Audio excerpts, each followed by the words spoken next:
children.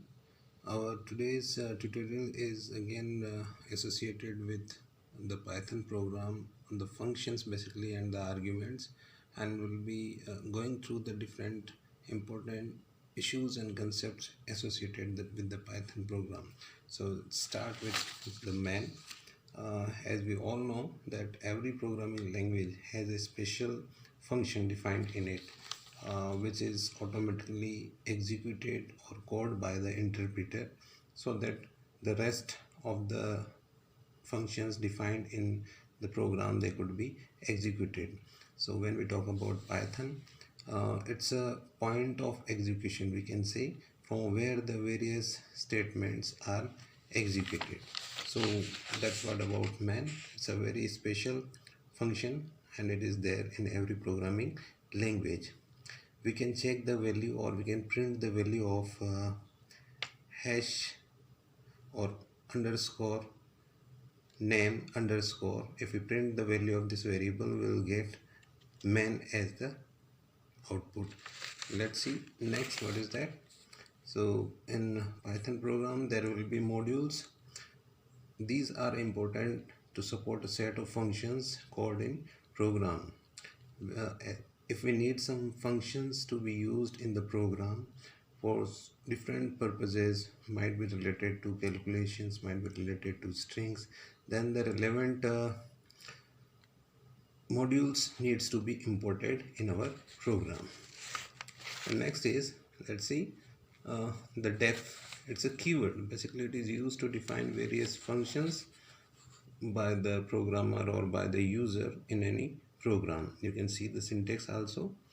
The red color is the keyword followed by the name of the function and a colon, and afterward a block is specified after this. Thereafter let's go to the arguments. Basically when we talk about arguments, they are categorized as formal or actual arguments. So formal arguments are those arguments which are stated in the header of the function. Header means a statement which stated after the def key. In brackets we need to specify one or a set of arguments there, and those arguments are said as formal argument.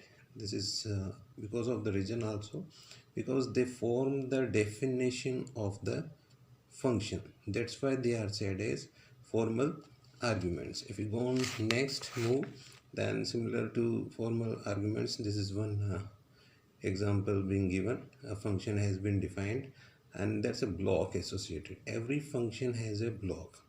Block is a aligned set of statements which works to execute for a function, and they are stated for a specific function. And when the function, very important thing is they all are aligned in the same level. So whenever the function gets executed by the interpreter, these statements are successfully executed. One important thing, it should not have a specification somewhere or otherwhere in its definition that one or more statements in the block doesn't or don't get executed because of any unreachable issue. We'll discuss that later on. If we move ahead, the way we had formal arguments, we have actual arguments also. So you can see the formal arguments are those which are there in the function header. They are formal arguments. A and B are formal arguments, and in program two variables have been created, x and y, and then the function has been called with arguments x and y. Here x and y will be said as actual arguments. Why actual? Because these are the ones which are actually being passed by the user or programmer, so that the function will, my function, named function, will work on to these two actual arguments. That's why we call them as actual arguments, and these are used by the formal arguments in some or different ways depending on the functions. Let's move ahead. When we say arguments, one category was on the basis of whether they are actual arguments or whether they are formal arguments. There is another specification as to classify them. There are default arguments. A default argument is one or a set of arguments in the function header which have their default values. Default value means uh, when the function is called and say the value is not passed, the actual argument is not passed for the relevant or for its matching formal arguments, even then the function will get executed.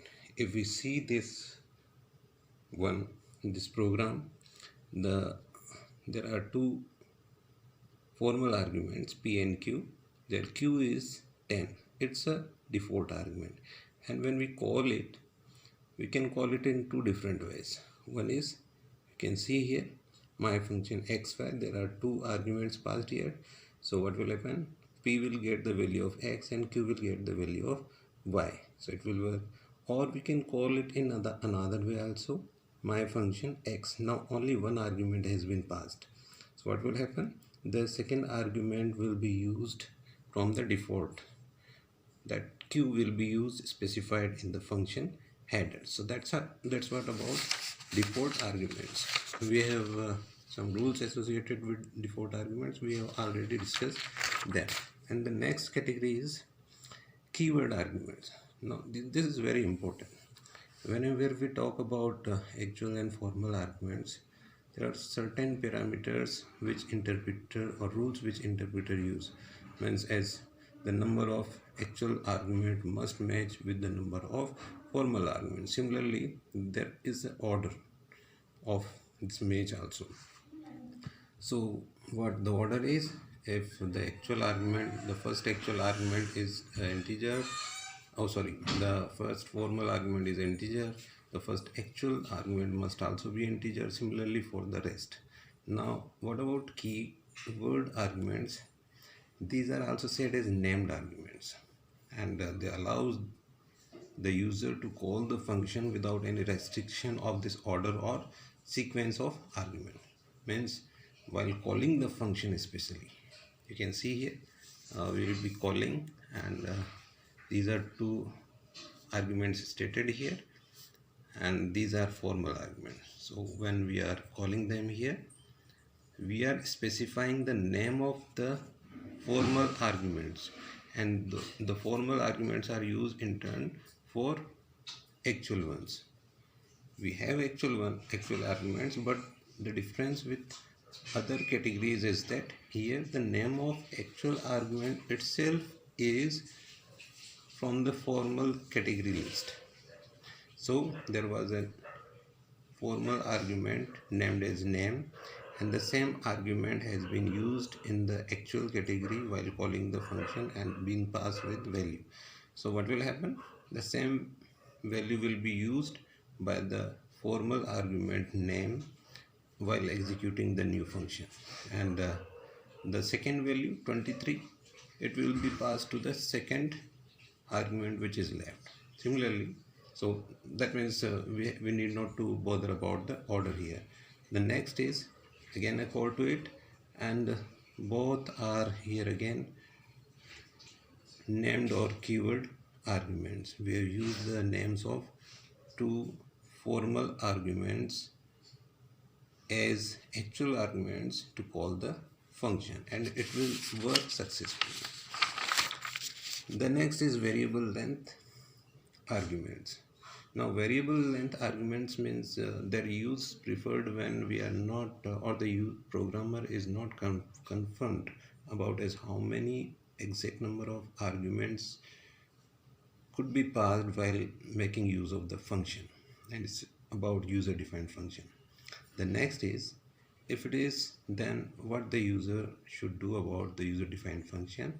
So the user or the programmer must specify an asterisk symbol, and this asterisk symbol represent that after this there may be none, or there may be one, or there may be a finite set of arguments which could be used as actual arguments.